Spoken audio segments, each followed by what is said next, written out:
बोलो भाई, दामाद को नहीं बुलाया। अच्छा सही बताओ, दो का सम्मान समाज में सबसे ज्यादा होता है, एक तो दामाद का और दूसरा भांजे का।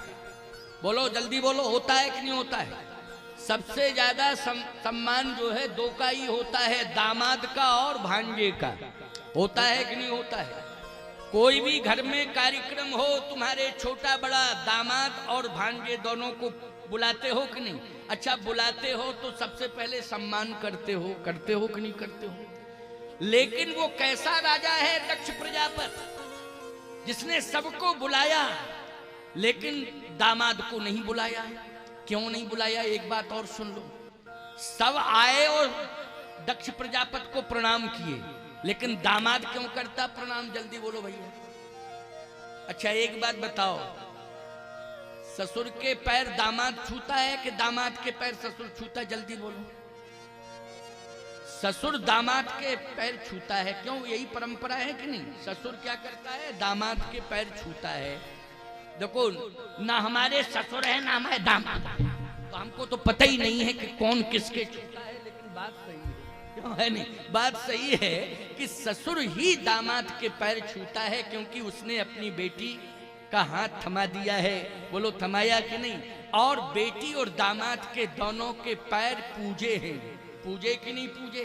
पखारे भी हैं और पूजे भी हैं, इसलिए सम्मान। तो बोलो दामाद का सम्मान होना चाहिए था। और दामाद कोई ऐरा गहरा नट्ठू खैरा नहीं। हाँ कोई सड़क छाप होता, वैसा होता तो अलग बात है। दामाद कैसा है? विश्वनाथ। बोलो कितना प्रभाव है दामाद का। अरे दक्ष प्रजापति का क्या प्रभाव होगा शंकर जी के आगे? बोलो भाई। हम लोग भी भगवान शंकर की पूजा करते हैं भैया, और यही कहते हैं कि इन्हीं से हमें भगवान दर्शन देंगे, इन्हीं की कृपा से हमें प्रभु का दर्शन होगा है? और बड़े जल्दी प्रसन्न हो जाते हैं। लेकिन अभिमान के कारण दक्ष प्रजापति ने भगवान शंकर को नहीं बुलाया। अच्छा नहीं बुलाया, और सुन लो भैया, बेटी का भी अपमान किया। बेटी को बुलाया थोड़ी था, बिना ही बुलाई पहुंच गई। बुलाया नहीं था, बिना बुलाई पहुंच गई। मैं आपसे एक बात पूछ रहा हूं माताओं, अगर तुम्हारा हाथ पीला हो चुका है और अग्नि को साक्षी करके, देवताओं को साक्षी करके, समाज को साक्षी करके तुम्हारे पिता ने हाथ पीला करके अगर किसी के हाथ में पकड़ा दिया है, तो ईमानदारी से बताओ सबसे ऊंचा स्थान किसका माना जाएगा? पिता का माना जाएगा कि पति का माना जाएगा? बोलो भाई। पति का। श्रेष्ठ स्थान किसका माना जाएगा? पति का। इतना श्रेष्ठ स्थान पति का हो जाता है कि जगतपति भी सेकंड पर आ जाता है। बोलो आ जाता है कि नहीं? जगतपति मानी भगवान दूसरे नंबर पर। पहले नंबर पर कौन है? बोले एक ही धर्म, एक ही धर्म, एक व्रत नेमा, ओ काय वचन मन पति पद प्रेमा, उत्तम के अस बस मन माही, सपने हुआन पुरुष जग नाही, मध्यम पर पति देखई कैसे, भ्राता पिता पुत्र निज जैसे, धर्म विचार समुझ कुल रही, और सोन कृष्ण तिये अस श्रुति कही, और बिन अवसर भयते रह जोई, और जानहु अधम नारी जग सोई। लेकिन एक ही धर्म एक व्रत नेमा, और काय वचन मन पति पद प्रेमा।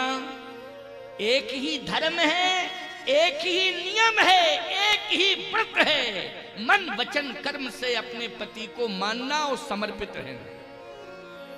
यही सब कुछ है, ये रामायण का प्रमाण है। लेकिन आज तो बड़ी विडंबना हो गई। आज तो एक ही धर्म एक व्रत नेमा, ओ पति छोड़ के चलो सनेमा। एक ही धर्म, क्या ये धर्म? विडंबना देखो, ये कौन सी विडंबना आ गई है समाज में? बोलो है विडंबना कि नहीं?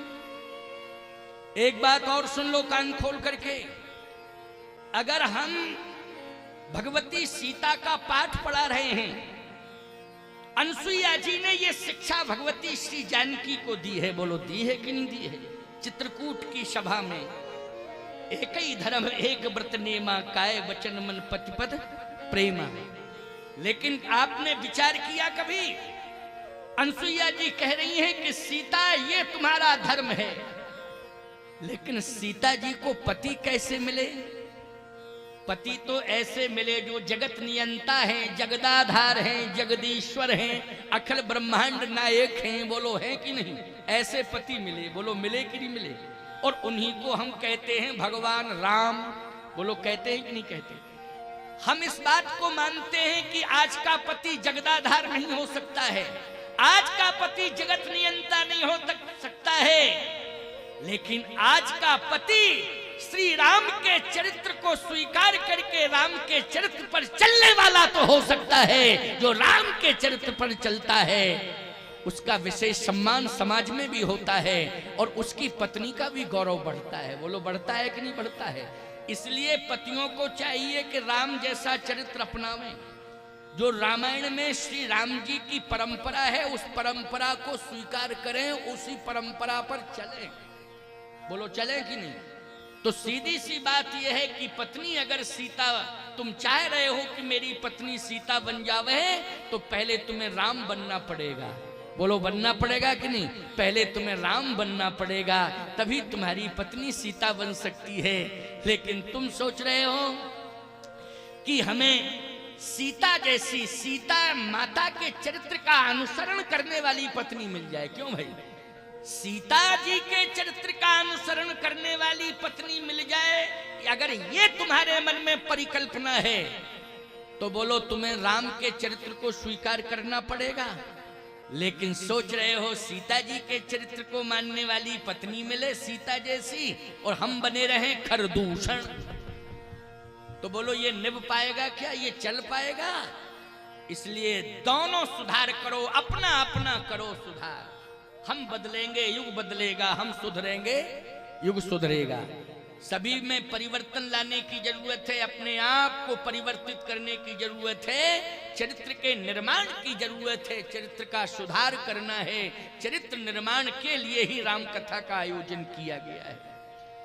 सती जी नहीं मानी, चली गई। भगवान शंकर तो राम राम राम राम जपने लगे, लेकिन जैसे ही पहुंची तो जितनी बहनें थी सब हंस पड़ी, उपहास किया, हंस पड़ी सब। माता भी नहीं मिली, समझ लो, मन से नहीं मिली। किससे? मन से नहीं। पिता का तो कहने ही क्या, पिता ने तो देखा ही नहीं। आई होगी, कौन आई, क्या है, कैसी है? अभिमान में बैठा था ना। किस में बैठा था? अभिमान में। लेकिन याद रखना, सती को उस दिन अपने पति की महिमा याद आई कि मेरा पति कितना महान, कि बार बार मुझे समझाता रहा कि भगवान को मान, भगवान को मान, भगवान को मान।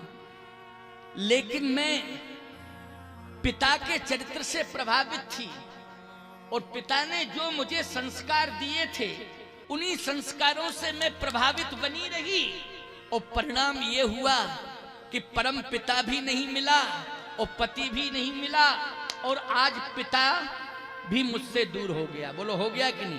पिता भी दूर हो गया, परम पिता भी दूर हो गया और पति भी दूर हो गया। अब मैं कहीं की नहीं रही। अब मुझे क्या करना चाहिए? बोले मरना चाहिए, मरना चाहिए। अब जीवन जीने से कोई फायदा नहीं। सावधानी से सुनना। सती ने प्राणांत कहां किया? बोलो कैलाश पर्वत पे किया कि कनखल में दक्ष प्रजापति के यहां किया? बोलो दक्ष प्रजापति कहां रहते थे? हरिद्वार में, कनखल में। वही स्थान आज भी है हरिद्वार में। बोलो वहीं आत्मदाह किया कि नहीं? वहीं किया। एक काम बहुत अच्छा किया उसने। क्या? जैसे हम लोग एक शिक्षा देते हैं ना कि भैया मरने के पहले राम राम कहो, भगवान का स्मरण करो। कहते कि नहीं कहते? किसका? भगवान का स्मरण करो, राम राम कहो, राम राम कहो। लेकिन वहां तो सती से कोई कहने वाला नहीं था, लेकिन सती जैसे ही प्राण त्यागने लगी तो उसने हरि का स्मरण किया। हरि बोले सती मरत हरि सन बर मांगा। प्रमाण मिल गया। सती मरत हरि, हरि मानी नारायण, हरि मानी नारायण। इसके बाद फिर कहा हर, हरि के बाद हर, हर मानी शंकर, हरि मानी नारायण। सती मदत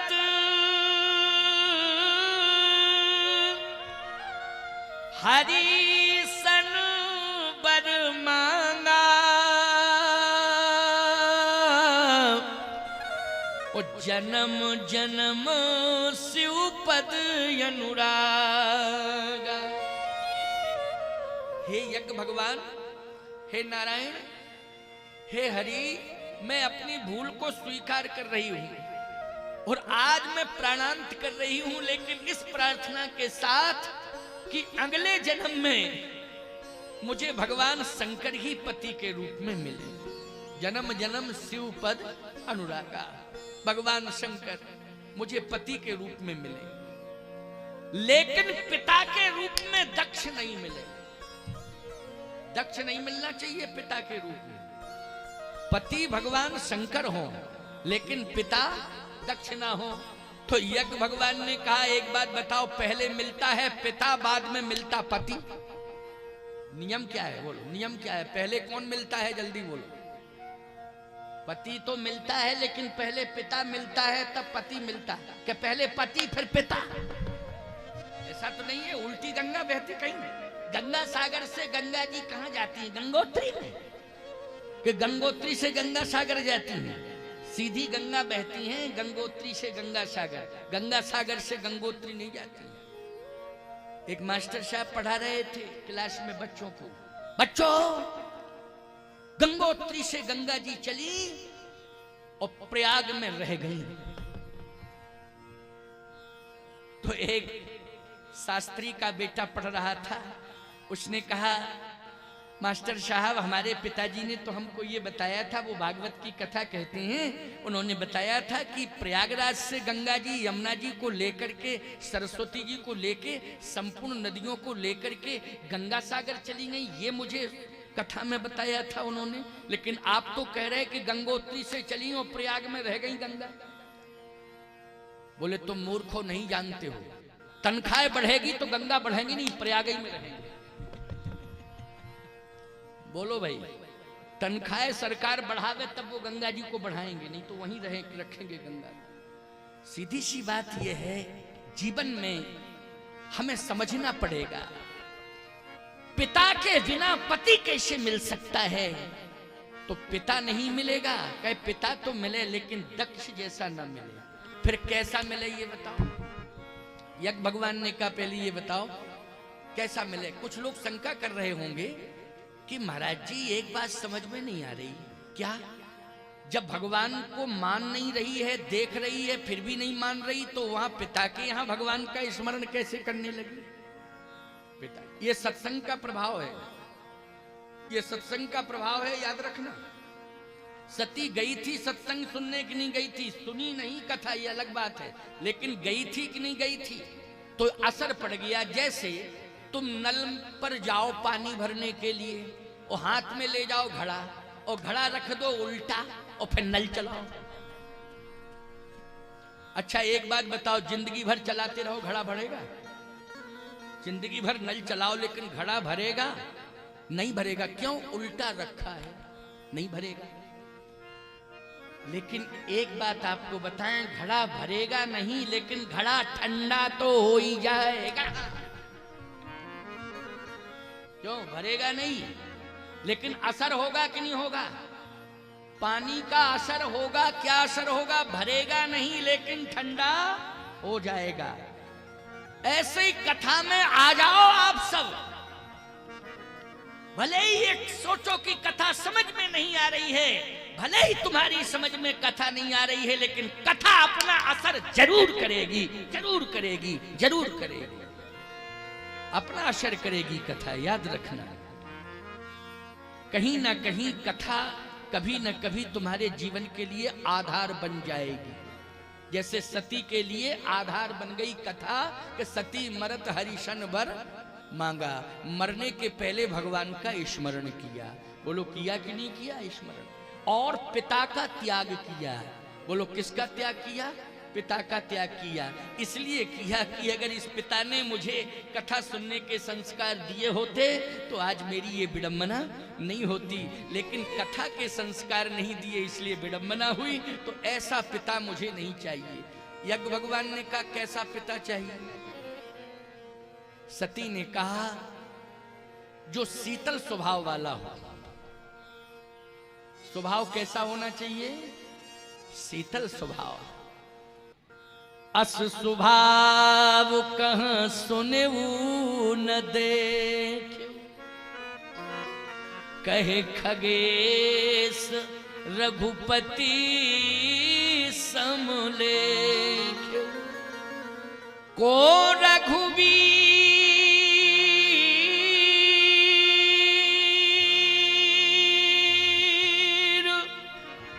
सदस संसारा, शील स्नेह निवान हारा। भगवान कैसा स्वभाव, राम जी जैसा स्वभाव किसी का नहीं। शील स्नेह निवाहन हारा। भगवान राम ने व्यवहार से परिवर्तन किया। बोलो किया, किससे किया? व्यवहार से, सुंदर व्यवहार से परिवर्तन किया। और एक बात बताएं आपको, कई साल से बोलचाल ना हो एक दूसरे में, कई साल से बोलचाल ना हो, लेकिन अगर आपने अपने सामने वाले शत्रु से कह दिया राम राम, तो वो आगे चल के कहेगा भैया हमारी उनकी दुश्मनी खत्म। क्यों? बोले हमारी उनकी राम राम हो गई, हमको देख के उसने राम राम कर दिया, अब दुश्मनी खत्म। अच्छा बोलो भाई, राम राम कहने से दुश्मनी खत्म हुई कि नहीं हुई? राम शब्द कान में पड़ा, हृदय बदल गया। बोलो बदल गया कि नहीं बदल गया? हृदय बदल गया। इसलिए राम में बड़ी ताकत है। तो कैसा पिता मिलना चाहिए?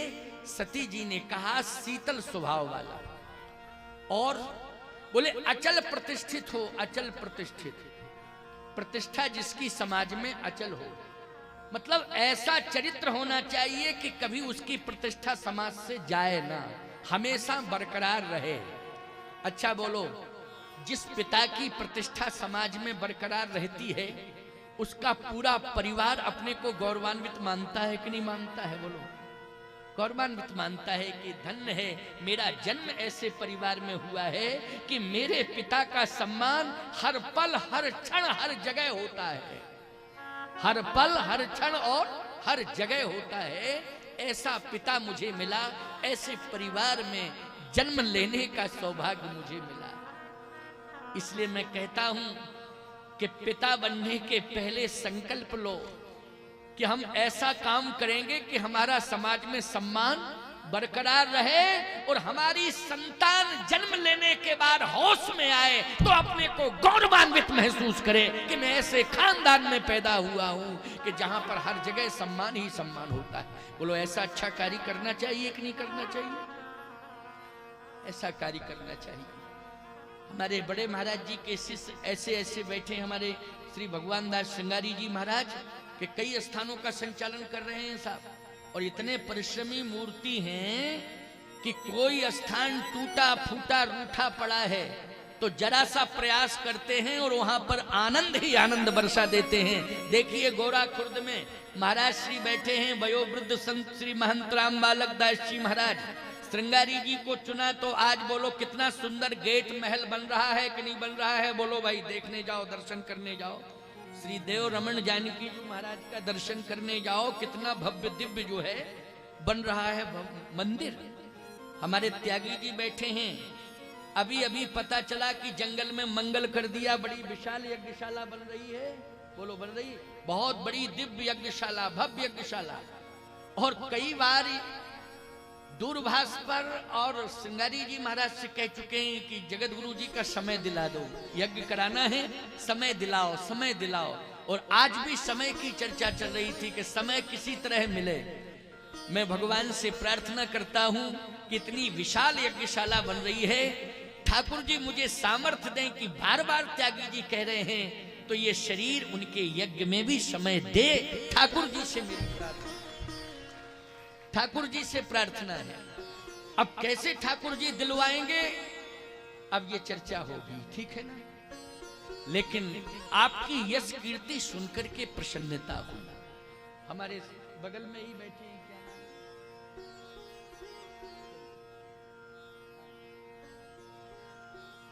बहुत अच्छा आश्रम जंगल में आपका भी बन रहा है, और शायद इस रोड पर बन रहा है ना। क्या नाम है महाराज? सुजनेवार।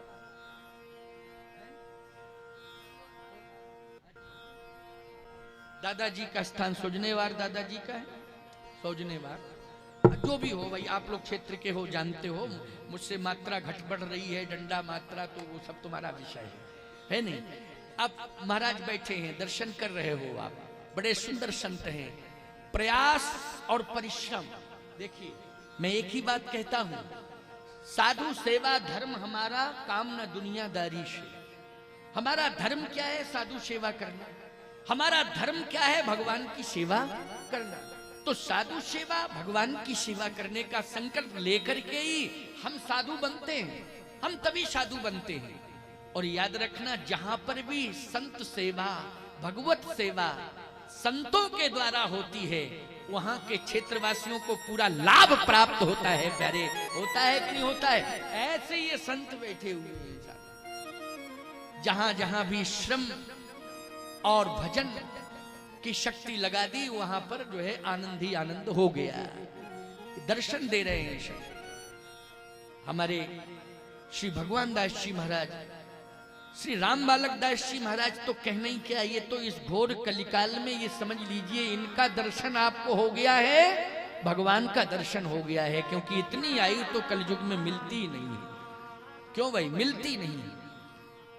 एक संत हैं जगन्नाथपुरी के, पहले एक आश्रम है, अभी हमारी कथा हुई थी, वहीं पास में ही जो है खुर्दा रोड है, एक प्रसिद्ध जगह। जगन्नाथपुरी के पहले station, last station Khurda road, Khurda road के जंक्शन के बाद जगन्नाथपुरी है, वहां मेरी कथा हुई थी। वहां से एक पास में आश्रम है, वहां एक संत है।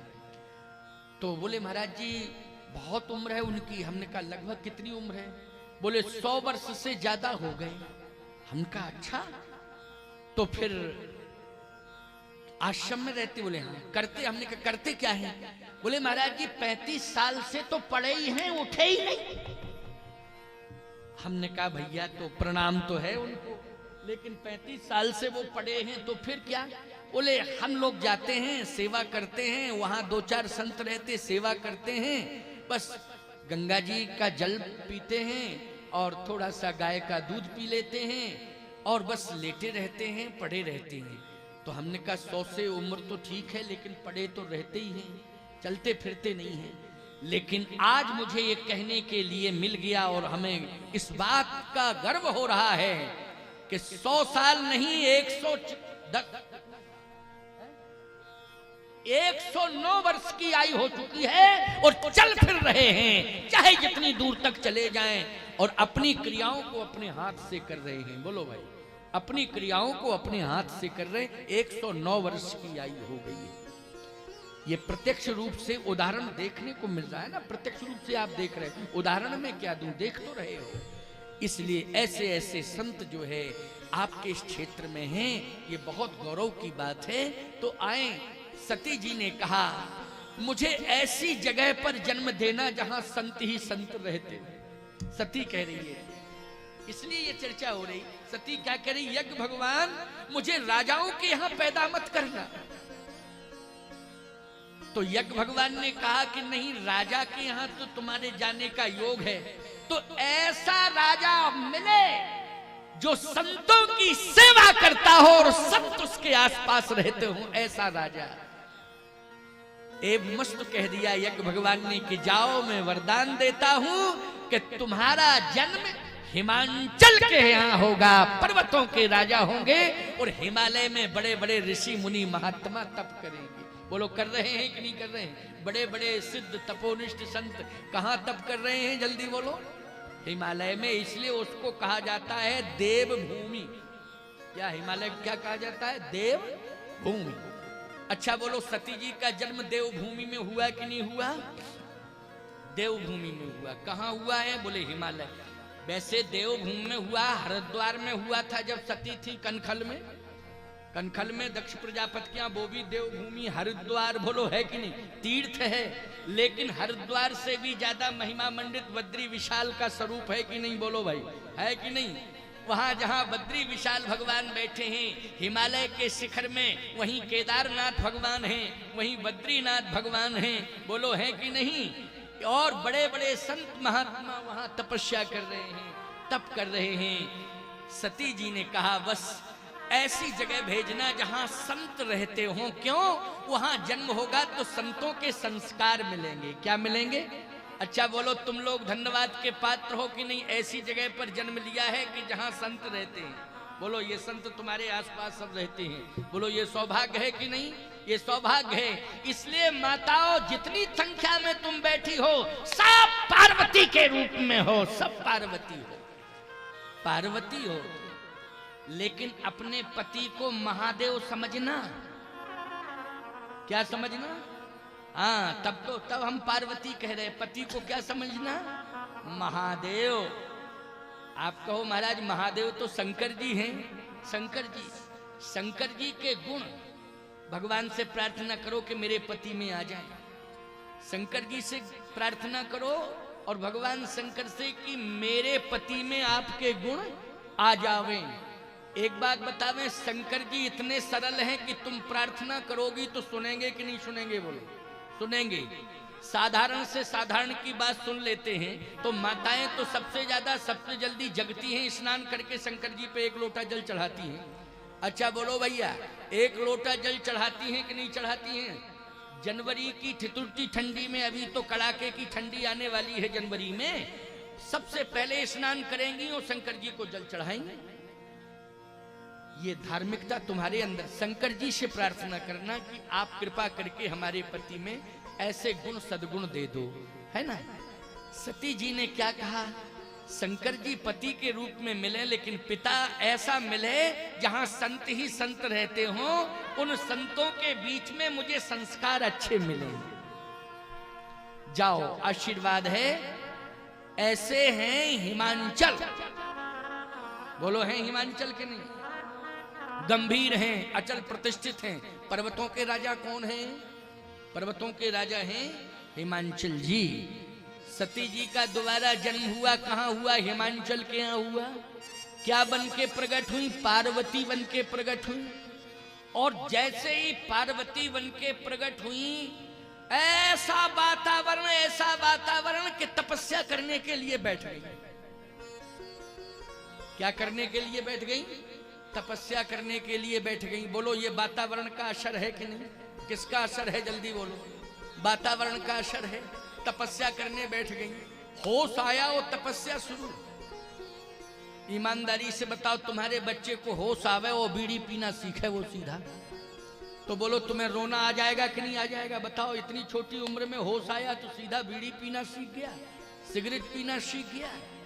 और सही बताओ, तुम्हारे बेटे को जैसे ही होश आवे और होश आते ही वो सीताराम सीताराम सीताराम कहना सीख जाए, ईमानदारी से बताओ प्रसन्नता होगी कि नहीं होगी? कितने सुंदर संस्कार। और सीताराम वाले संस्कार कब आएंगे? जब सीताराम कहलाने वाला कोई आसपास होता हो, घर में हो चाहे पड़ोस में हो।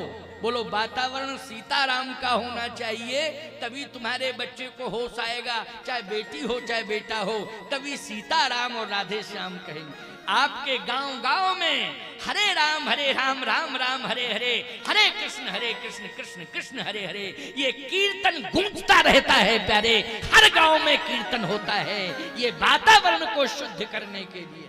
बड़ी प्रसन्नता है इस क्षेत्र में, गांव गांव में कीर्तन होता है। ये कीर्तन की परंपरा चलते रहना चाहिए।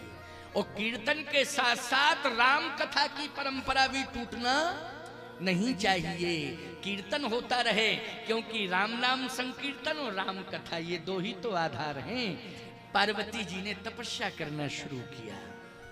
जैसे तपस्या की, इतनी तपस्या की कि जितने महात्मा तपस्या कर रहे थे वो आ करके सब दर्शन करने लगे और हिमांचल जी से कहने लगे कि आपके घर में जिस बेटी का जन्म हुआ है हमारी तपस्या सफल हो गई। क्यों? बोले ये बेटी नहीं है, ये आदि शक्ति है। ये कौन है? आदि शक्ति है। इसलिए आज मेरी तपस्या सफल हो गई कि मुझे आदि शक्ति का दर्शन हो गया। सब प्रणाम करने लगे महात्मा आ करके। अब हिमांचल जी को चिंता बढ़ गई। क्या चिंता बढ़ गई? कि हमारी बेटी इतनी बड़ी तपस्विनी है कि बड़े बड़े तपस्वी सब प्रणाम कर रहे हैं। अब बेटी का विवाह ऐसे तपस्वी के साथ किया जाए कि उस तपस्वी की तपस्या को देख करके बड़े बड़े तपस्वी शरणापन्न हो जाते हो। जैसे आपकी बेटी बहुत पढ़ जाए तो चिंता इस बात की होती है कि इतना पढ़ा, इससे ज्यादा पढ़ा लिखा बर होना चाहिए। बोलो भैया, तो खोजते फिरते हो कि नहीं? कि हमारी बेटी कितनी पढ़ी लिखी है, उससे ज्यादा पढ़ा लिखा बर होना चाहिए। ऐसे ही हिमांचल जी ने सोचने लगे कि मेरी बेटी इतनी बड़ी तपस्विनी है, मेरी बेटी ने जितनी तपस्या की है बर ऐसा ही तपस्वी होना चाहिए। अब बताओ सबसे बड़े तपस्वी कौन है? अरे देवता तपस्या कर रहा है लेकिन वो देव ही हैं, ये महादेव हैं। बोलो हैं कि नहीं? और कितने बड़े तपस्वी हैं? बोले बीते संबत सहस्र 87 उतजी समाधि शंभु अवनासी। भगवान शंकर इतने बड़े समाधिस्थ अवस्था में रहते हैं कि उन जैसी समाधि तो संसार में किसी की लगती ही नहीं। पति के रूप में कौन है? शंकर जी। पार्वती भी चाह रही है कि मुझे भगवान शिव मिले, लेकिन समस्या यह है कि अब शिव जी के पास जावे कौन, कहे कौन? इतने में नारद जी आ गए। और जैसे नारद जी आए तो नारद जी को प्रणाम किया हिमांचल जी ने। वो कहा महाराज आप आ गए हो, अब हमें विश्वास है कि समस्या का समाधान हो जाएगा। कैसे? बोले बेटी विवाह लायक है और आप आशीर्वाद दो कि मेरी बेटी को लायक वर मिले। नारद जी ने कहा मिलेगा मिलेगा मिलेगा। भाई आप किसी संत के चरण पकड़ लो, कहो महाराज बेटी का विवाह हो लेकिन लायक वर मिले, तो संत क्या कहेगा? यही कहेगा लायक मिलेगा मिलेगा, कि ये कहेगा नालायक मिलेगा नालायक। ऐसा तो कोई महात्मा कहेगा नहीं। क्यों भाई? यही कहेगा लायक लायक मिलेगा मिलेगा, लायक मिलेगा लायक। यही होना ही चाहिए। आशीर्वाद देने की परंपरा तो यही है। एक गांव में नानक जी पहुंचे। नानक जी तो पूरा गांव दौड़ा सम्मान के लिए। नानक जी आए, नानक जी आए, नानक जी आए, नानक जी आए। अब नानक जी आए तो पूरा गांव दौड़ा, आरती करने लगा। शिष्यों ने कहा आशीर्वाद तो दो। तो नानक जी बोले उजड़ जाओ उजड़ जाओ उजड़ जाओ। शिष्यों ने कहा महाराज लगता है कि सेंस में नहीं हो आप। ये उजड़ जाओ वाली भाषा ठीक थोड़ी है। उजड़ जाओ उजड़ जाओ। दूसरे गांव में जाएंगे, ना जाने क्या संदेश गलत पहुंच जाए, लोग अपमान करने लग जाएं कि ऐसे बाबा आते हैं जो श्राप दे देते हैं, आशीर्वाद देते नहीं। नानक जी गंभीर थे, कुछ नहीं बोले। दूसरे गांव में पहुंचे तो लाठी लेके लोग निकल पड़े। लाठी लेके लोग निकल पड़े, बोले भागो भागो भागो भागो, क्योंकि उस गांव को उजड़ने वाला श्राप देके आए हो, हमारे गांव में चले आए हो। तो नानक जी बोले बसे रहो बसे रहो बसे रहो। तो शिष्यों ने कहा उस गांव में कहा था उजड़ जाओ, इस गांव में कह रहे बसे रहो। जहां आरती उतार रहे थे लोग वहां कहे उजड़ जाओ, और जहां लाठी लेके आ गए वहां कह रहे बसे रहो बसे रहो। नानक जी बोले तुम लोग नहीं समझते हो, जिस गांव में ये संस्कार हो कि पूरा गांव संतों की सेवा करने के लिए दौड़े, एक ही गांव में इतने अच्छे लोग बने रहेंगे तो एक ही गांव में अच्छाई रहेगी। और ये अच्छे लोग यत्र तत्र सर्वत्र अन्यत्र ग्रामों में पहुंच जाएंगे तो जहां पहुंचेंगे वहां अच्छाई का प्रचार करेंगे, वहां लोगों को अच्छा बना देंगे। ये भाव था मेरा। और बोले पूरा गांव लाठी लेके आ गया, तो मैंने इसलिए कहा बसे रहो बसे रहो, एक ही गांव नालायक बना रहे, पूरा संसार बर्बाद ना हो, एक ही गांव बना रहे ऐसा। इसलिए तो कहने का तात्पर्य मेरा ये है कि संतों की अटपटी वाणी होती है, समझ में जल्दी नहीं आती है, लेकिन आप सब समझते हो, बुद्धिजीवी हो, संतों के भक्त हो। तो आज नारद जी ने एक ही बात कही, चिंता मत करो, मिलेगा मिलेगा मिलेगा मिलेगा। तो महाराज कैसे लक्षण वाला मिलेगा?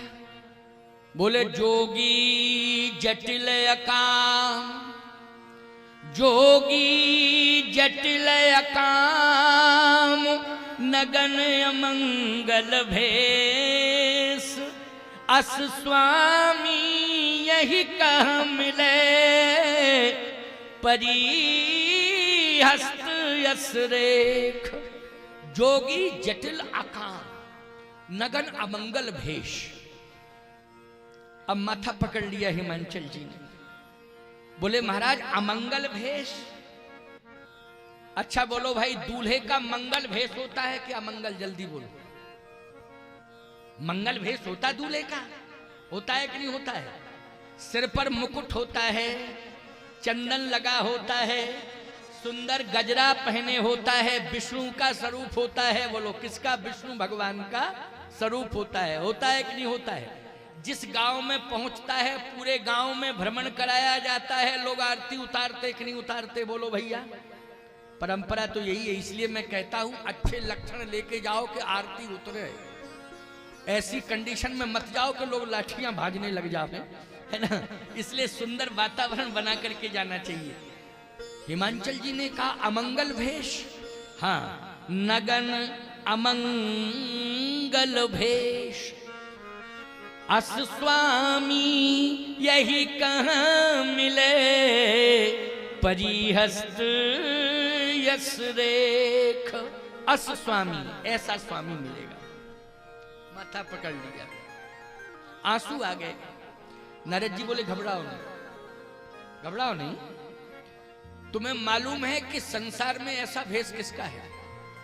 बोलो। तुम्हारी बेटी ने अगर तपस्या की है तो सबसे बड़ी तपस्वी है तुम्हारी बेटी संसार में, लेकिन सबसे बड़े तपस्वी संसार में यदि हैं तो भगवान शंकर है। हिमांचल जी ने कहा महाराज ये तो बात पक्की है। हिमांचल जी कहते ये तो मैं जानता हूं, भगवान शंकर महान तपस्वी। बोले ये संपूर्ण लक्षण उनमें मिल रहे हैं। मिल रहा है कि नहीं मिल रहा है? हिमांचल जी ने कहा लेकिन महाराज मैंने ये सुना जा रहे हो काम महेश, भगवान शंकर ने तो काम को जला दिया है, और जब काम को जला दिया है तो शादी कैसे करेंगे? बोलो भैया, जिसने काम को जला दिया हो शादी से कोई मतलब नहीं। और एक शादी का परिणाम रिजल्ट आ ही चुका है, सती के साथ हुई थी। बोलो भाई, रिजल्ट आया कि नहीं आया? वो तो ये कहो कि सती ने इतना अच्छा किया कि मायके में जाके मरी। अगर कैलाश पर्वत पे मरी होती तो सब जेल में चले जाते कि नहीं जाते? नंदी भृंगी सब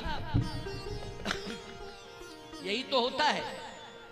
ससुराल में अगर आगजनी की घटना घट जाए, बोलो पूरा घर प्रभावित होता है कि नहीं होता है? सब जेल में चले जाते हैं, बाद में जमानत होती, बहस होती, अलग विषय है, लेकिन पहले तो सब प्रभावित हो जाते हैं। बोलो हो जाते कि नहीं हो जाते? सुनी नहीं जाती साहब, चाहे मुख्यमंत्री सिफारिश कर दे, लेकिन एक्ट इतना खतरनाक है कि सुनी नहीं जाती बात, जेल की सलाखों के अंदर जाना पड़ेगा। बोलो जाना पड़ेगा कि नहीं? ये कंडीशन हो जाती है। कहिए अच्छा हुआ कि सती चली गई सो पिता के यहाँ मरी, कोई मुकदमा नहीं बना। कहाँ बनेगा? बोलो भाई पिता के यहाँ है? लेकिन अब नहीं पड़ेंगे चक्कर में शंकर जी, इसलिए समाधिस्थ अवस्था में है, भजन कर रहे हैं। नारद जी ने कहा हिमांचल जी आप समझते नहीं हो बात को। क्या? भगवान की माया और भगवान की लीला ये भगवान के अनुसार होती है। बोलो, माया भी जो कार्य भगवान की करती तो भगवान के आदेशानुसार करती है, भगवान की लीला जो होती है वो भगवान की इच्छा से होती है, और भगवान की माया जो कार्य करती है वो भगवान की इच्छा से ही करती है। माया अपने मन से कोई कार्य नहीं करती है, लीला भगवान की इच्छा से ही होती है, अपनी इच्छा से नहीं, न व्यक्ति की इच्छा से। इसलिए ये भगवान की लीला है, भगवान जो चाहेंगे वो होगा, चिंता करने की जरूरत नहीं है। कहे महाराज अब एक ही उपाय है, क्या? आप महात्मा हो, थोड़ा बेटी से चर्चा कर लो, क्या दिक्कत है? भाई जब जा रहे हो काम, महेश काम को जला दिया, अब हम जबरदस्ती विवाह करें तो बेटी से थोड़ा सा, हम बाप हैं, मर्यादा है, हमसे तो कुछ कहेगी नहीं बेटी, लेकिन आप संत हो। अच्छा, संतों के सामने अपनी अपनी व्यथा कही जाती है कि नहीं कही जाती? जल्दी बोलो। गुरु और गोविंद का दरबार ऐसा होता है जहां व्यक्ति अपने मन की बात कह देता है। बोलो, कह देता है कि? तो मेरी इच्छा यह है कि आप मेरी बेटी को बना लें, पहले शिष्या दीक्षा दे दें, आप गुरु बन जाएं, और फिर उसके मन की बात को सुन लें और उसे उपदेश दे दें। तो गुरु का उपदेश निश्चित रूप से जीवन को धन्य कर देता है, और गुरु अगर जीवन में मिल जाए तो हर समस्या का समाधान हो जाता है। इसलिए आप कृपा करके उसे शिष्या बना लें। नारद जी ने कहा ठीक है ठीक है, वो भी हो जाएगा। अच्छा बोलो, पार्वती जी किसकी शिष्या हैं? जल्दी बोलो। पार्वती जी ने गुरु के रूप में किसे स्वीकार किया? हाँ, गुरु के रूप में नारद जी को स्वीकार किया है पार्वती जी ने। अच्छा, नारद जी महाराज ने जब मंत्र दे दिया तो नारद जी ने कहा कि बेटी तुम्हारे मन में क्या इच्छा है, बोलो। तो बेटी कहती है कि मैं तो तपस्या कर रही हूं। तो तपस्या की फलश्रुति क्या है? चाहती क्या है? चाहती क्या है? तो पार्वती जी ने कहा मैं जो चाहती हूं आप आशीर्वाद दो कि वो पूरा हो जाए और तपस्या का फल मुझे मिल जाए। बोले क्या चाहती हो, बोलो। तो पार्वती जी कहती जन्म कोटि लग, जन्म कोटि लग रगर हमारी,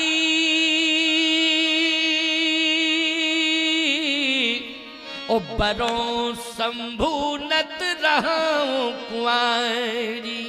नारद जी बीड़ा लेके नाचने लगे। मंत्र सफल हो गया, मंत्र सफल हो गया, मंत्र सफल हो गया। क्यों भाई? बीड़ा लेके नाचने लगे, मंत्र सफल हो गया। बोलो भाई। पिता इसलिए दुखी था कि बेटी से तो पूछा जाए अगर ये लक्षण वाला पति मिलेगा तो स्वीकार करेगी कि नहीं, क्योंकि जा रहे हो काम महेश। और पार्वती जी ने स्पष्ट बयान दे दिया कि जन्म कोटि लग रगर हमारी, ओ बरों संभुनत रहो कुंवारी। विवाह करूंगी तो भगवान शिव के साथ, क्योंकि जो मैं तपस्या कर रही हूं भगवान शिव को पति के रूप में प्राप्त करने के लिए ही कर रही हूं। इसलिए आप आशीर्वाद दो कि मेरी तपस्या सफल हो और आपका आशीर्वाद सफल हो, मुझे भगवान शंकर पत्नी के रूप में स्वीकार कर ले, बस यही मैं चाहती हूं, और कुछ नहीं चाहिए। नारद जी बोले एव मस्तु, एव मस्तु, एव मस्तु, ऐसा ही होगा, ऐसा ही होगा। अच्छा बोलो, मन की बात हो गई कि नहीं हो गई? किसकी बात हुई? जल्दी बोलो। ये गद्दी खिसक रही है, वो आगे जा रही है, ठीक ठाक करो। हैं? कैसे कैसा रखते हो तुम? सिंहासन पीछे जाता है, गद्दी आगे भगती है। चलो कोई बात नहीं है, मैं थोड़ा सा व्यवस्थित हो जाऊं फिर सुनाता हूं।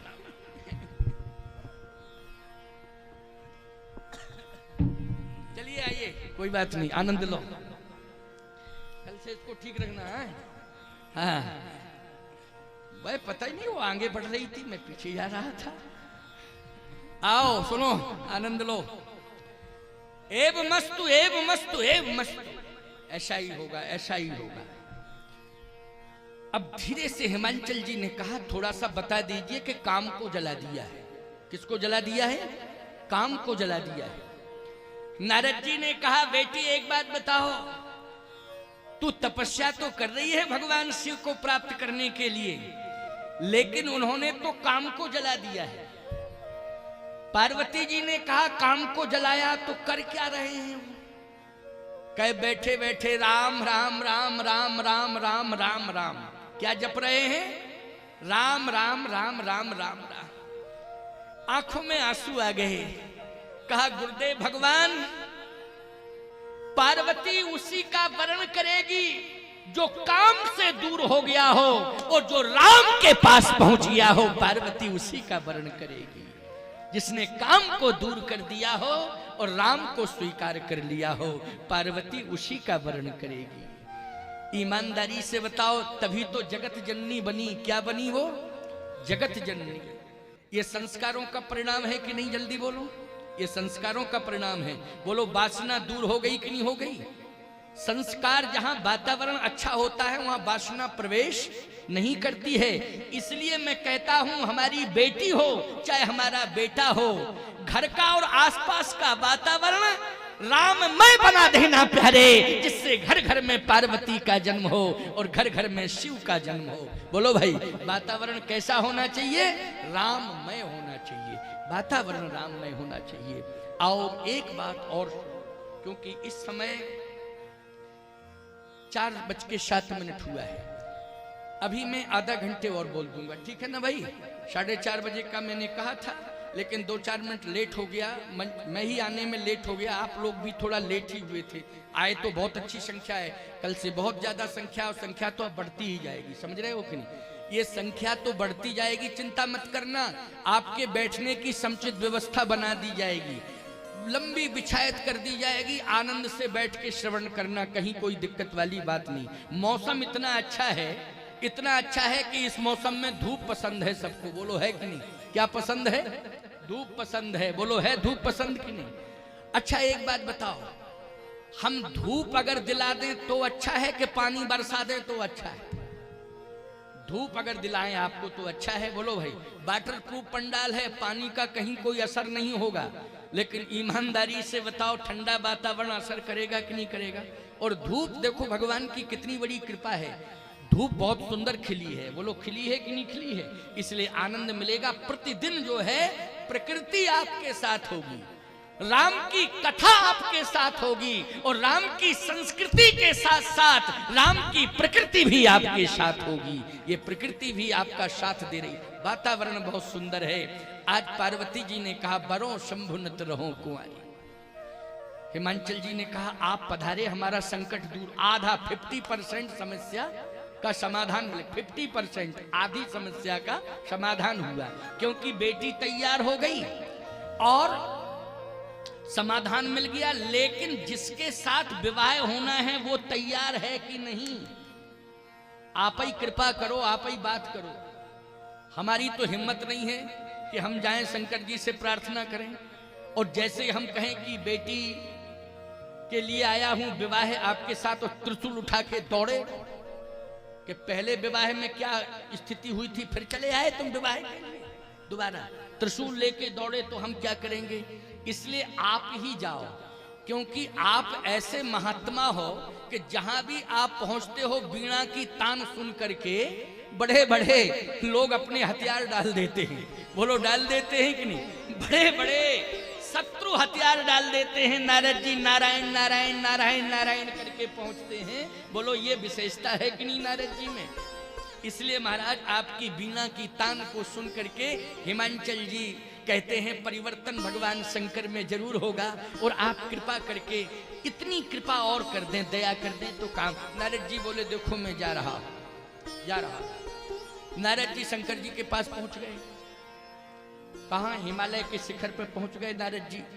जैसे पहुंचे, नारायण नारायण नारायण, भगवान शंकर ने कहा, अच्छा अच्छा आइए नारद जी महाराज, आइए आइए। और जैसे ही नारद जी को देखा तो जय जयकार करने लगे भगवान शंकर। बोलिए संत वैष्णव भगवान की। आज हमारे यहाँ संत पधारे हैं, देखो कितनी प्रसन्नता है भोले बाबा को। नारद जी की जय जयकार करने लगे। नारद जी ने भी भगवान शंकर का अभिनंदन किया।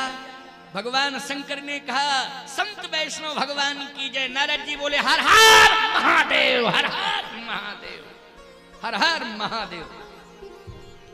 बैठ गए। कहिए नारद जी महाराज कैसे पधारे? बोले, पधारे तो हैं, हम आए हैं, लेकिन प्रार्थना करेंगे आपसे, आप स्वीकार करें न करें ये अलग बात है, लेकिन हम तो प्रार्थना। नहीं नहीं नहीं, आप प्रार्थना क्या, आप तो कोई बात हो तो कहिए ना, क्या दिक्कत की बात है? बोलो, बात क्या है? बात यह है, एक तारकासुर नाम का राक्षस हो गया है। नारद जी ने कहा, अच्छा, तारकासुर हो गया है। हाँ, इतना अन्यायी अत्याचारी है कि सब परेशान हैं उससे। अच्छा, परेशान है, आप भजन करने में लगे। शंकर जी ने कहा कि अगर मेरे द्वारा समस्या का समाधान हो तो चलो, मैं चलूं और तारकासुर से युद्ध करूं। नारद जी ने कहा आप अन्यथा मत लेना, आप में वो ताकत नहीं है। फिर आपके द्वारा जो संतान होगी, योग संयोग यही है कि उसके द्वारा उस तारकासुर का वध होगा। अब शंकर जी ने कहा नारद जी टेंशन देने लगे आप आके, इसका मतलब हम शादी करावें तब संतान हो गए? क्यों भाई, इसका अर्थ यही है कि नहीं? शंकर जी ने कहा नारद जी आप टेंशन देने लगे, अब कहने लगे अरे मैं स्वयं चलूं मारूं तारकासुर को। कहे नहीं, वो मरेगा ही नहीं, मरेगा ही नहीं। अच्छा एक बात बताओ, मोदी जी के बाप प्रधानमंत्री बन पाए क्या? जल्दी बोलो बोलो बोलो। नहीं बन पाए। बाप थे, माताजी तो अभी भी हैं शायद, पिताजी शायद उनके नहीं हैं या होंगे तो मुझे पता नहीं है। माताजी तो हैं, वो जाते रहते हैं, लेकिन बाप प्रधानमंत्री नहीं बने। बोलो बेटा प्रधानमंत्री बना कि नहीं बना? संयोग क्या था, योग क्या था, विधि का विधान क्या था? तुम्हारा बेटा प्रधानमंत्री बनेगा। लेकिन बाप ये कहता कि बेटा ना बने, हम ही बन जाए। तो ऐसा कैसे होगा? ये तो विधि का विधान है। क्यों भाई, है कि नहीं? विधि का विधान है, विधान ये था, इसलिए विधान पूरा हो रहा है। बोलो हो रहा है कि नहीं हो रहा है? नारद जी ने कहा कि आप नहीं मार पाओगे तारकासुर, आपके द्वारा जो संतान होगी वो संतान इतनी तेजस्वी होगी कि उसके तेज से, उसकी शक्ति से तारकासुर का वध होगा। इसलिए मैं एक प्रस्ताव लेके आया हूं, क्या कि आप जो है विवाह कर लें। शंकर जी बोले मरे चाहे ना मरे तारकासुर, हमको विवाह नहीं करना है। हम जानते हैं परिणाम क्या होता विवाह का, मरे ना मरे, हमें विवाह नहीं करना। नारद जी ने कहा कि वैसे ये मैं नहीं कह रहा हूं, भगवान की इच्छा है इसलिए कह रहा हूं। और यदि आप भगवान का सम्मान करते हो, नारायण की इच्छा, किसकी इच्छा है? नारायण की इच्छा है, इसलिए मैं नारायण का संदेश दे रहा हूं। ये विधान मैंने नहीं बनाया है, ये विधान भगवान ने बनाया है। मैं तो एक दूत हूं, समाचार लेके आया हूं, लेकिन विधान किसने बनाया? नारद ने विधान नहीं बनाया है। विधान किसने बनाया है? भगवान ने बनाया है। और जब भगवान ने विधान बनाया है तो आप भगवान नारायण का आदर करते हो कि नहीं करते हो? शंकर जी बोले जब नारायण ने विधान बनाया तो हमसे तो नहीं कहा डायरेक्ट, तुमसे क्यों कह लो? भाई विधान बनाया है तो जब डायरेक्ट बात होती है, डायरेक्ट बात होती है तो डायरेक्ट बात होती है, तो नारायण को डायरेक्ट कहना चाहिए कि नहीं कहना चाहिए? अच्छा सही बताओ, कहना चाहिए? जब डायरेक्ट संबंध है तो डायरेक्ट कहना चाहिए। नारद जी बोले वो तो ठीक है, कहेंगे ही, वो तो ऐसी कोई बात नहीं है, हमने तो कहा है, लेकिन वो भी कहेंगे। कहेंगे तब विचार किया जाएगा। नारद जी नारायण के पास पहुंच गए। नारद जी नारायण के पास देखो, और बोले हमने सारी भूमिका बना दी है और तारकासुर का वध होगा, लेकिन बिना विवाह के शंकर जी विवाह करेंगे और कार्तिकेय जी का जन्म होगा, और कार्तिकेय जी के द्वारा तारकासुर नाम का वध, राक्षस का वध होगा। तारकासुर नाम के राक्षस का वध होगा, उनका नाम कार्तिकेय होगा, भगवान शंकर के पुत्र होंगे। लेकिन जब तक विवाह नहीं होगा पार्वती के साथ, तब तक तारकासुर का जन्म, कार्तिकेय जी का जन्म नहीं होगा। और कार्तिकेय जी का जन्म नहीं होगा तो फिर तारकासुर नाम का राक्षस मरेगा नहीं। आप जान रहे हो कि नहीं? समझ रहे हो? नारायण ने कहा मैं समझ रहा हूं। तो कहा पूरी की पूरी भूमिका बना के आया हूं, अब बात यहीं अटक गई है। शंकर जी सुनने को तैयार नहीं है, मानने को तैयार नहीं है। और हमने ये भी कहा कि विधान तो ये नारायण का है। बोले नारायण का है तो कह क्यों नहीं रहे, आप क्यों कह रहे हो बीच में? नारायण का है तो नारायण कहें। भगवान ने कहा मैं ही कहूंगा, चिंता मत करो। थोड़ी देर में भगवान आ गए, भगवान आ गए थोड़ी देर में। नारायण जैसे ही आए तो शंकर जी खड़े हो गए। अच्छा, शंकर जी समझ गए ये नारद ने आग लगा दी है, ये अभी यहां आया था और यहां से सीधा वहीं गया, ये तभी तो इतनी जल्दी कैसे आ गए? अभी अभी चर्चा हुई और फिर ये आ गए नारायण। निश्चित है ये नारद का सब काम है। अब देखो क्या होता है। जैसे ही भगवान आए नारायण तो हाथ जोड़े, कहे मम बिनती अब सुनहु शिव। बोलो हाथ जोड़ के प्रार्थना किसने की है? जल्दी बोलो। भगवान ने की कि नहीं की? किससे प्रार्थना की है? शंकर जी से प्रार्थना की है। मम बिनती अब सुनहु शिव, जो मो पर निज ने तो जाहे विवाह शैल जय, यह मुह मांगे देव। हम आज प्रार्थना करने आए हैं। शंकर जी बोले प्रार्थना नहीं, आदेश दो। आदेश, प्रार्थना नहीं। आपका मैं कितना आदर करता हूं। जो आदरणीय व्यक्ति होता है वो आदेश देता है, प्रार्थना नहीं करता है। अच्छा करता है क्या? प्रार्थना नहीं करता, आदेश देता है। लेकिन प्रार्थना आदरणीय करे और आदर करने वाला व्यक्ति जो है आदेश दे, वो आदरणीय व्यक्ति हाथ जोड़े तो उल्टी गंगा बह जाएगी कि नहीं बह जाएगी? बोलो बह जाएगी उल्टी गंगा। जैसे बाप कहे बेटा से कि हाथ जोड़ रहे तेरे ते मान तो जा। क्यों? अच्छा एक बात बताओ, संदेश अच्छा जाएगा? बोलो भाई, अच्छा संदेश जाएगा? पिता अगर पुत्र से ये कहे कि मैं तुझे आदेश देता हूं, तू आज्ञा का पालन कर, बहुत सुंदर सुगंध फैलेगी। बोलो फैलेगी सुगंध कि नहीं? कि देखो पिता ने आदेश दिया और पुत्र ने आदेश का पालन किया। और हाथ जोड़े गिड़गिड़ावे, संदेश गलत चला जाएगा। शंकर जी ने कहा कैलाश पर्वत से संदेश गलत चला जाएगा कि आप हाथ जोड़ रहे हैं। हाथ न जोड़े, आदेश दें। आप क्या दें? आदेश।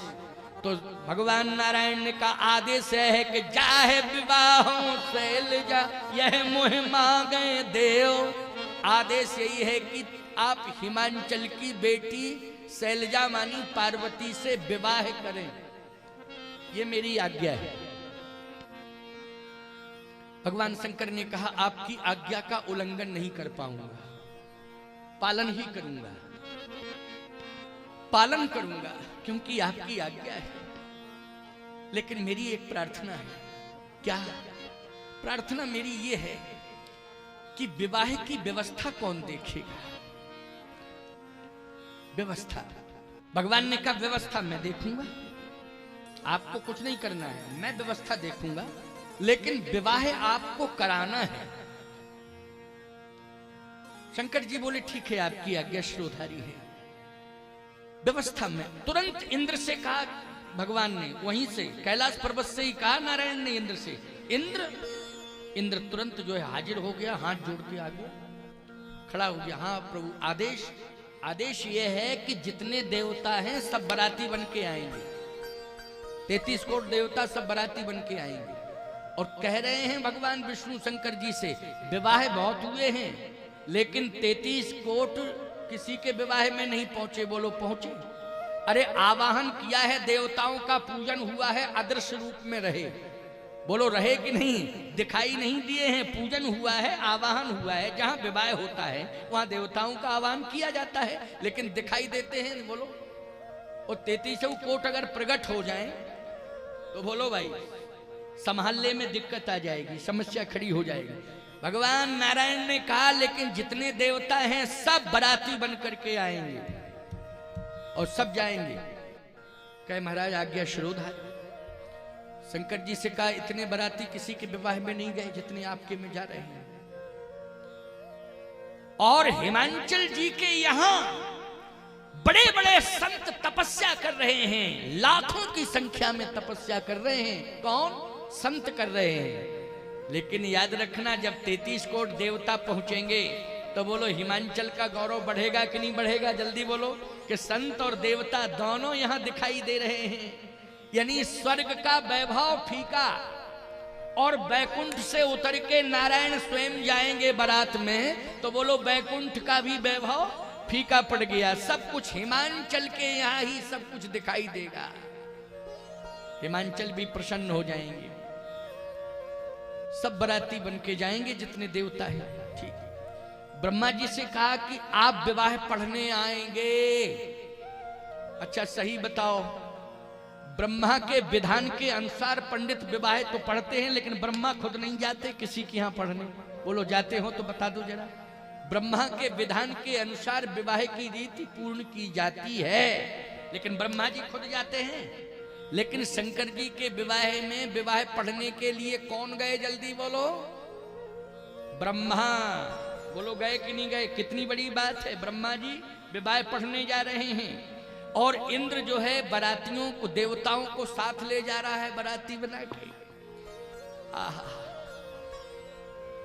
शनकादिक ये सभी जो है आज इस महा महोत्सव में सम्मिलित होने जा रहे हैं। बड़े बड़े ऋषि मुनि महात्मा सभी सम्मिलित हो रहे हैं। अब खुशियां ही खुशियां चारों तरफ। थोड़ी देर में भगवान जैसे चले गए, नारद जी आदि सब चले गए, तो भूत प्रेत पिशाच ये सब जो है पैर पकड़ के रोने लगे। शंकर जी ने कहा अभी तुम लोग कहां गायब हो गए थे? अरे कहे गायब, जब भगवान खड़े तो वहां हम लोग टिक सकते हैं? अच्छा भगवान जहां होंगे वहां भूत होंगे क्या? जहां भगवान होंगे वहां भूत नहीं होंगे, और जहां भगवान नहीं होंगे वहां भूत ही भूत। घर मसान जन परिजन भूता सुतमित मीत मनहु जमदूता।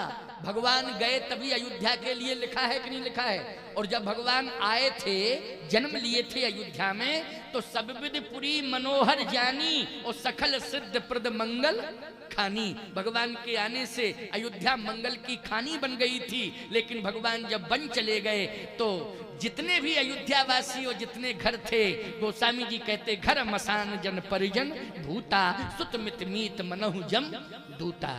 बोलो सब स्मशान बन गए जितने घर थे। तो भगवान हैं अगर घर में, तो घर में मंगल ही मंगल है, और भगवान गए तो पूरा घर स्मशान है, और जितने रहेंगे वो सब भूत प्रेत। बोलो रहेंगे भूत की नहीं? सुतमित मीत मनो जमदूता। इसलिए भगवान की आवश्यकता। भूत आ गए, पैर पकड़ लिए, रोने लगे। भगवान शंकर ने कहा क्यों रो रहे हो? कहा इसलिए रो रहा हूं कि अब आपका साथ छूट रहा है।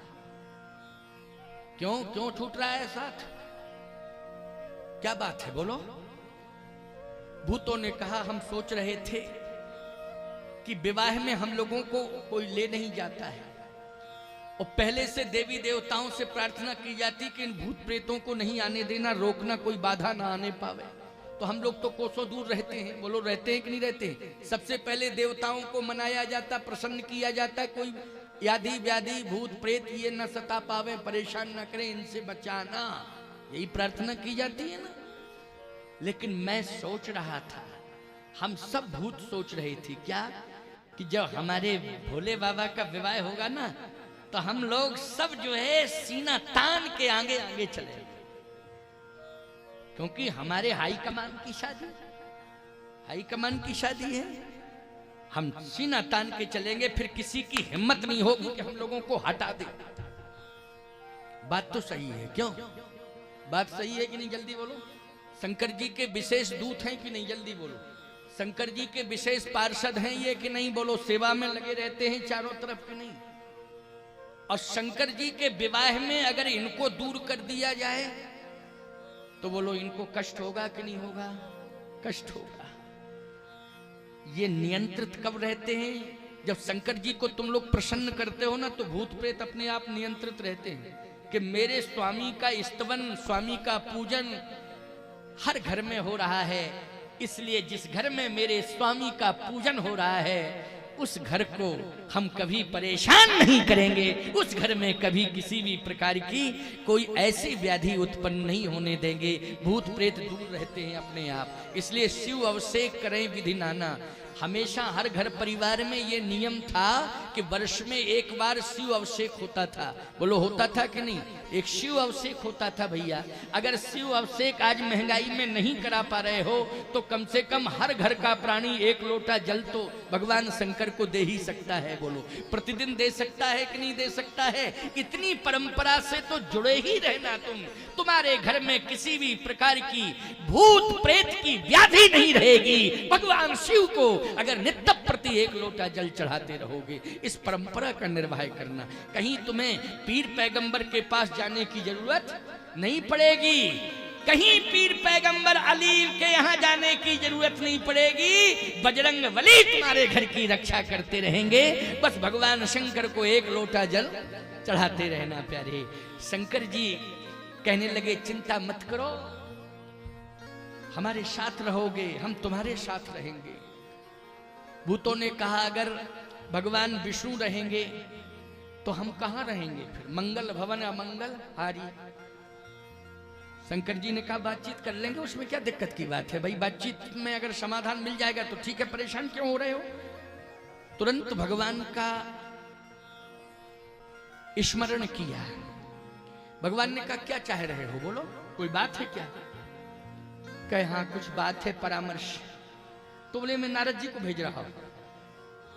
भाई स्मरण किया बात, जैसे आज तुमने नंबर डायल किया तो बात हो जाती कि नहीं? कई हजार किलोमीटर पर कोई व्यक्ति हो, तुमने नंबर डायल किया हेलो तो तुरंत बात शुरू हो जाती।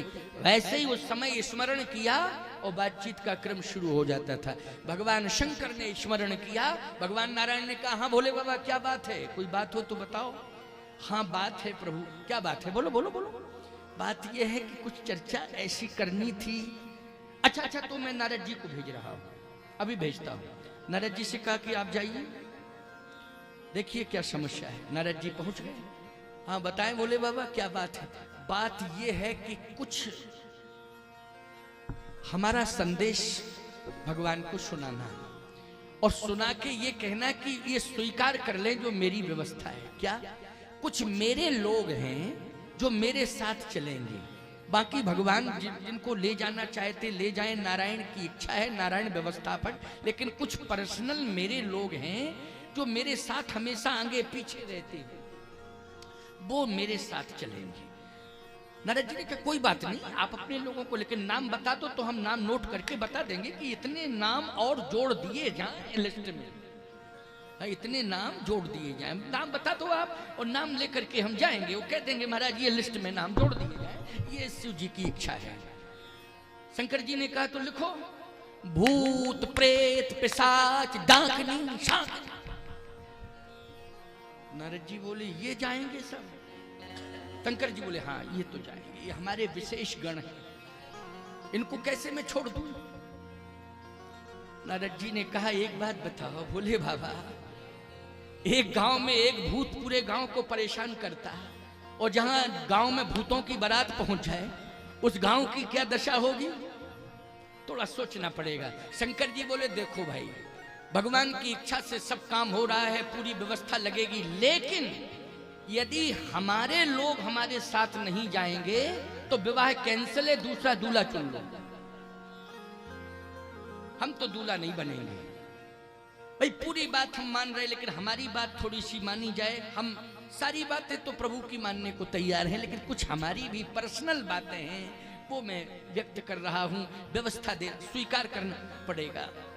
नारद जी बोले देखो मैं कहता तो हूं, लेकिन चिंता मत करो, भगवान कुछ ना कुछ उपाय सोच लेंगे, आप सोचिए नहीं और हो जाएगा। और नारद जी जैसे ही पहुंचे बोले महाराज कुछ लिस्ट लेके आया हूं। हाँ बताओ बताओ नारद जी क्या है लिस्ट में, नाम क्या क्या बताओ। जैसे ही भगवान विष्णु ने पढ़ा हंसने लगे। अच्छा बाबा तुम्हारी लीला बड़ी विचित्र है, तुम्हारी महिमा भी बहुत है और तुम्हारे जैसा महान भी कोई दुनिया में नहीं है। दुनिया ने जिसको त्याग दिया हो भोले बाबा ने उसने हृदय से स्वीकार किया। बोलो किया कि नहीं किया? भोले बाबा ने उसे हृदय से स्वीकार किया है। ईमानदारी से बताओ, धतूर का फल है। धतूर कूड़ा कचरा के ढेर पर होता है। बोलो होता है कि नहीं होता है? कहां होता है? कूड़ा कचरा के ढेर पर होता है। आप सेव संतरा अंगूर कुछ भी चढ़ा दो, भोले बाबा प्रसन्न नहीं होंगे। लेकिन धतूर का फल अगर आपने चढ़ा दिया तो बोलो प्रसन्न हो जाते हैं कि नहीं हो जाते हैं? तो उपेक्षित मानी जिसको त्याग दिया हो किसी ने, और जहां कूड़ा कचरा के ढेर पर वो पैदा हुआ हो, बोलो शिव जी ने अपने मस्तक पर उसे धारण किया है। प्यारे, ये है भगवान शंकर। धतूर के फल को कहां रखा है? बोलो अपने सिर पर रखा है। बोलो है महान कि नहीं? शिव जी के समान कौन महान हो सकता है? मुस्कुरा करके भगवान नारायण ने कहा, चिंता मत करो नारद जी, अब एक काम किया जाए, थोड़ा सा व्यवस्था में परिवर्तन कर दिया जाएगा। कहे क्या परिवर्तन? बोले परिवर्तन ये किया जाएगा कि जितने भी देवता होंगे वो इंद्र के नेतृत्व में पहले पहुंच जाएंगे हिमांचल जी के यहाँ, वो माहौल बना लेंगे। और भोले बाबा से ये कहेंगे कि आप पीछे आना और भूत प्रेतों को साथ लेके चले आना, क्या दिक्कत की पीछे। तो माहौल पहले इंद्र बनाएगा, फिर हम पहुंच के बनाएंगे। और जब माहौल बढ़िया बन जाएगा तो बाद में कह देंगे हिमांचल जी से भी और नगर वासियों से कि ये नाचने गाने वाले आ रहे हैं। क्यों? कौन आ रहे हैं? ये नाचने गाने वाले सब आ रहे हैं, इसलिए चिंता मत करो, वो माहौल में बना दूंगा। अच्छा बोलो भैया, भगवान ही जब माहौल बनाने में लगे हो तो बिगाड़ सकता है कोई क्या? चिंता मत करो नारद जी, जाओ कह दो तैयार हैं, लिस्ट में नाम चढ़ा दिया और पहले नंबर पर चढ़ाया, चिंता मत करो। नारद जी पहुंचे, बोले आपका काम सफल है, सब जाएंगे, कोई नहीं वंचित रहेगा, लेकिन बस थोड़ा सा इतना है कि पहले देवता पहुंच जाएंगे, आप थोड़ा सा एक आध घंटे के गैप से पीछे से आना। शंकर जी बोले कहो हम 3 दिन बाद पहुंच जाए, हमें कोई दिक्कत नहीं है। हाँ, हमें क्या लेना देना है, जा बता दो, टाइम बता दो हमको कब पहुंचना है, हम उसी समय पहुंचेंगे, हमको ऐसी जल्दबाजी कुछ है ही नहीं। तो नारद जी ने कहा कि एक काम करो कि तैयार करो भूत प्रेतों को, सबको कहो। शंकर जी बोले ऐसा है, देवताओं को तैयार होने में टाइम लगेगा, ना हमें टाइम लगना है ना हमारे भूत प्रेतों को लगना है टाइम, हम तो तैयार ही से, कोई दिक्कत की बात नहीं है, व्यवस्था भगवान बनावे। और जैसे ही नारद जी ने भगवान से कहा कि प्रभु अब तैयारी करो, जल्दी करो, अब विलंब करने की जरूरत नहीं है, तैयारी की जाए। भगवान नारायण ने कहा नारद जी 4:45 बज गया है, अब इतनी जल्दी तैयार हो नहीं सकते हैं देवता, इसलिए उनको थोड़ा टाइम दे दें, समय दे दें, और कल तैयारी हो जाएगी, और तैयारी होगी तो आनंद होगा फिर, ठीक है ना। अच्छा एक काम करेंगे भैया, कल ऐसा करेंगे कि कल भगवान राम का जन्म भी करा देंगे, क्योंकि कथा को थोड़ा फास्ट ले जाएंगे तो कल राम जी का जन्म कराने के बाद ही फिर आगे का विस्तार होगा कथा का, होगा कि नहीं होगा। तो कल राम जन्मोत्सव भी हो जाएगा, थोड़ी सी चर्चा शिव विवाह पर कर देंगे एक सूत्रात्मक ढंग से, लेकिन विस्तार से हम भगवान के जन्म की कथा का वर्णन करेंगे, लेकिन विवाह करेंगे शिव जी का सूत्रात्मक ढंग से करेंगे, क्योंकि पार्वती जी पहुंचेंगी और जब प्रार्थना करेंगी तभी रामचरित्र का वर्णन होगा, बोलो होगा कि नहीं होगा। और रामचरित्र का वर्णन होगा तो पार्वती जी यही प्रश्न करेंगी कि वो निर्गुण ब्रह्म सगुण बन करके कैसे अयोध्या में प्रकट हुआ है। तो जब प्रश्न करेंगी तो कल प्रश्न का उत्तर दिया जाएगा, उसी में राम जन्मोत्सव का विशेष आनंद प्राप्त होगा। महामहोत्सव के रूप में राम जन्मोत्सव होगा, विशेष आनंद होगा, इसलिए आनंद की अनुभूति रहेगी। अब देखो भैया 4:35 हो गए हैं, क्यों हो गए कि नहीं हो गए? सबकी घड़ियों में हमारी घड़ी तुम्हारी मिलती जुलती है कि नहीं? ऐसा तो नहीं गड़बड़ है? हाँ देखो 2-5 मिनट का तो सबकी घड़ियों में अंतर होगा, बोलो होगा कि नहीं होगा? अगर अंतर देखोगे तो सबकी घड़ियों में 2-4 मिनट का अंतर, लेकिन 2-4 घंटे का अंतर नहीं होगा। होगा क्या? नहीं होगा। एक जगह तो 4 घंटे का अंतर था भैया, कथा हम कह रहे, हमने कहा इस समय बज गया है 4। एक व्यक्ति खड़ा हो गया, बोले घड़ी गलत क्यों रखते हैं आप? हमने कहा घड़ी कैसे? 5-10 मिनट का अंतर होगा? बोले नहीं, 12 बज रहा है। हमने कहा 12 बज रहा? बोले हमारी घड़ी देखिए 12 बजा रही है।